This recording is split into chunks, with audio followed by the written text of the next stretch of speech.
Ассалаумағалейкум достар, бұл біздің тәуелсіздік ұрпақтары гранты аясындағы соңғы шығарылымыз. Яғни біз бүгін біздің кейіпкеріміз трактор механизатор Ансарға жолға шығып бар жатырмыз.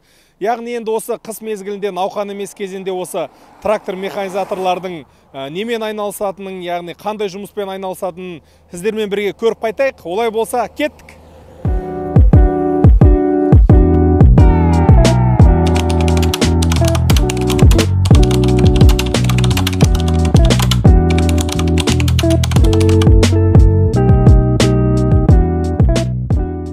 Достар, міне біз Ансарға келіп қалдық. Енді Ансармен қазір кейіпкерімізбен танысып өтейік. Ассалаумағалейкум, Ансар. Уағалейкум ассалам. Енді мына біздің көрермендерімізге өзіңді таныстырып өтсең, өзің жайлы қай жақтың тумасысың, енді осы техникаға жалпы енді қалай келдің, қанша жастан бастап тебесің? Мен өзім Ансар болам. Өзім Балқаш қаласының тумасымын, 95 жылғымын. Өзім Балқашта оқығам, орында высший Қарағандыда, Каргуда, өзі по профессии организация перевозжения оқығам. Өзім 19 жасында сол Қарағандыда студент кезде оқып жүрген кезде, сол енді білесің ғой, студент қиын болған соң, сол тракторға отырып, сол үйреніп туда-сюда. Сол әкем айтқан кезінде погрузчик үйреніп ал, сол дұрыс болады деп.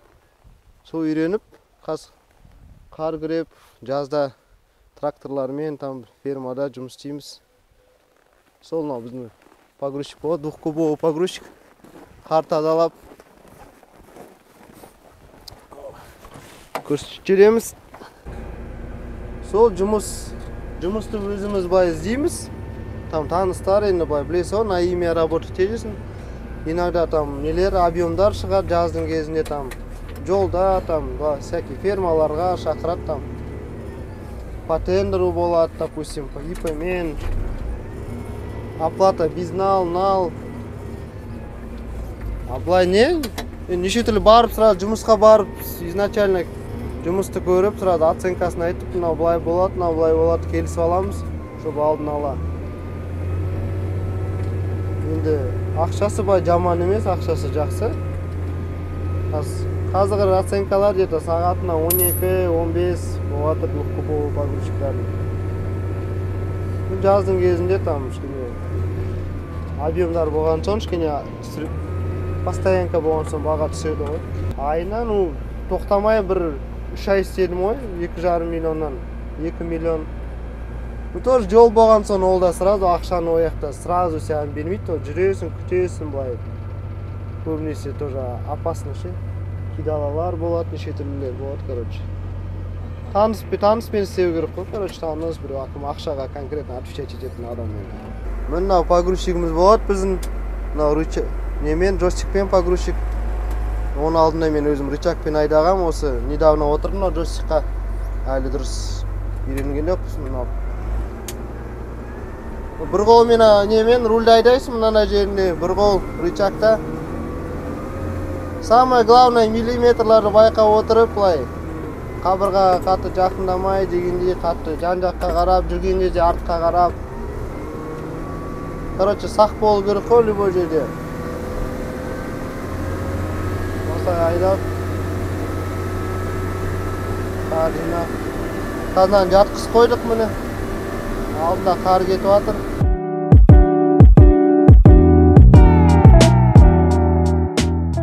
Ансар, енді жалпы мынау енді оңай мамандық емес, енді жалпы өзің жұмысыңның барысында бір қандай қиындықтарға тап болдың осы уақытқа дейін, немесе бір қызық оқиғалары болды ма енді осы өзің бастағаннан бері? Оқиғалар болады бұнда техникада жүрген соң. Енді осы айта келе бір жыл бұрын өзінде бір оқиға болған, осы трактормен.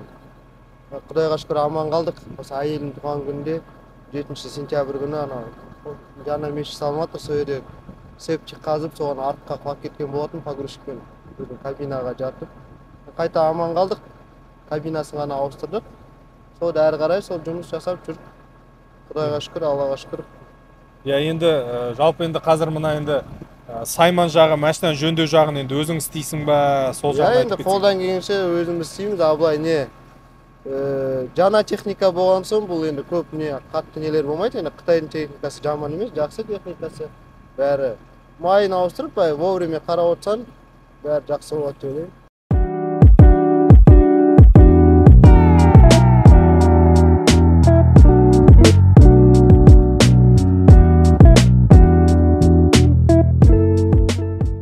мына өзіңнің әріптестеріңнің арасында енді өзің сияқты жастар бар ма? Қаншалықты енді көп кездеседі жалпы? Жастар бар, иә. Аз-ақ жастар. Аз, иә? Аз, иә. Ешкім үйренгісі келмейді қазір. Көбісі білесің ғой, жастардың бәрі компьютерда отырады, үйден шықпайды қазір. Өйтті қазір даланың қарын көрмейді ғой қазір, есік алдында. Жалынасың ғой оларға. Өзім просто шалдың қолында өскем, атам постоянно өзі не болған, дальнобойщик болған, кезінде 18 жасына техника жинаған. Олардың кездері по-любому қиын болды деп ойлаймын, өйткені. Олардың кезінде заман басқа болды ғой. Түк жоқ, свет не жоқ, қалай еді. Тасол, антифриз деген жоқ, сумен жүрді олар. Олар мықты кісілер болған, енді біз жарайды ғой енді. Не ғой?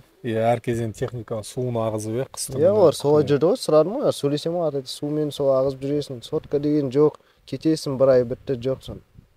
Келе ма, келмей ма белгісіз ғой.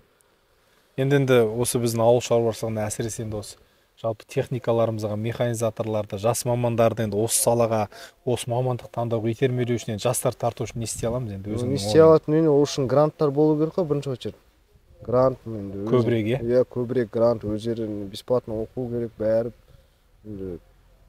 Там общежитие, там тамақ бәрін предоставлять керек. Көбісі бар балалар енді қиналады, олар жағдайлар жоқ қой. Қиналады по-любому. Абылай любой адам үйреніп алады деп ойлаймын, бұл техниканы қатты қиын емес. Жұмыс болса болды ғой, главное. Жас кезімізде енді ер балалар әсіресе ана бір техникаға, көліктерге біраз қызығамыз ғой енді. Сол уақытта енді балалардың әрі қарай енді бетін қақпай белін бу дейді ғой. Соны әрі қарай бір өзіміз бір итермелеп, сол мамандыққа бір техникаға бір көрсетіп, үйретіп жіберсек әрі қарай өздері алып кететін сияқты дейсің ғой. Иә, алып кетеді ғой енді. Бәріміз бала кезден техникаға жақын ғой, бәрі любой бала оншаға апарып берсең трактор таңдайды ғой, бәрі трактор десе қуанады. Сол так что. Енді қазір балаларымызды енді синий трактор көріп өсіп жатыр ғой, мультфильм көріп жатыр енді. Өзіміздің де кішкентай інілеріміз бар енді, жаңа ауыл шаруашылық бір техникаларын әкелсең, жаңа бас салады, басқа көліктер таңдамайды енді, сондықтан әрі қарай өзімізде. Балаларын көрсе қуанады ғой, кішкентай балалар қуанады, тракторды көрсе бітті, осы ішіне отырғысы келіп.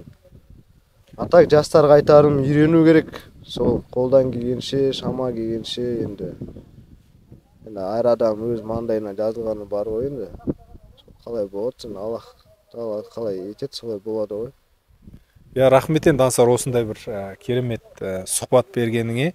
Енді біз ойлаймыз, осы шығарылым осындай біздің жастарымызды осы салаға жалпы ауыл шаруашылық, осы механизатор, трактор мамандықтарына, яғни біз осы шығарымды көріп те мүмкін, жастарымыз осыдан бір өзіне деген бір кішкентай бір ұмтылыс алып, әрі қарай осы мамандықты енді жандандырамыз деген ойдамыз.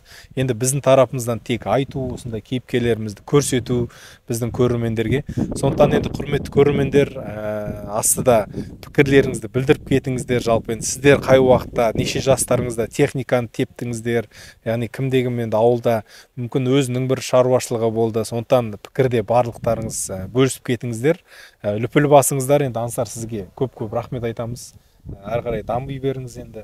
Бұнымен тоқтап қалмай әрі қарай енді бірнеше техникалы осылай енді неше түрлі техниканың енді игеріп дамый беріңіз. Сізге көп-көп рахмет осындай шығарылымға бізге келісім бергеніңізге. Жалпы енді құрметті көрермендер, мына келе жатқан жаңа жылдарыңыз құтты болсын. Әсіресе енді біздің мына ауыл шаруашылық саласында жүрген фермерлерімізге келер жылымыз толағай табыстарға толы жыл болсын, өзіңе де сондай мол жыл болсын, мол жыл керемет табыстар тілейміз. Ал енді осы жыл жақсы болды деп ойлаймын енді. Жалпы урожайны істейміз. Урожайны жыл ғой енді осы жыл. Науқан жағы барлығы керемет болды. Сондықтан құрметті көрермендер, енді ауыл шаруашылығы аясында біздің келесі шығарылымдарымызда кездескенше сау саламатта болыңыздар. Ассалаумағалейкум.